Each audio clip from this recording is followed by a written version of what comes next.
Lelaki Minang suka ngegombal. Jika kamu lagi marah atau sebel, kamu nggak akan betah berlama-lama untuk marah. Karena lelaki Minang sangat pandai memainkan kata-kata yang sangat rapi, apalagi membuat bait-bait puisi romantis yang akan membuatmu luluh terkulai. Walau lelaki Minang sangat keras, mereka bisa mengimbangi kapan masa akan marah dan kapan masanya harus merayu sang istri. Sebagaimana puisi-puisi bujangga lama banyak yang berasal dari lelaki asal Minangkabau. Itu mungkin juga membuat kamu akan sebal. 4. Lelaki Minang gampang akrab sama orang lain. Ini hal yang paling menyebalkan yang bakal kamu rasain jika kamu punya suami orang Minang. Karena mereka kalau kumpul sangat betah berlama-lama, berbincang-bincang, dari hal apapun akan dibahas olehnya. Dan seolah sudah seperti saudara.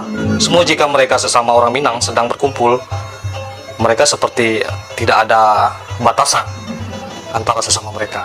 Walau hanya berkenalan ketika itu juga, kamu juga sebagai istri lelaki Minang akan dibahas dengan akrab, yang membuat kamu betah juga untuk berlama-lama berbicara di situ.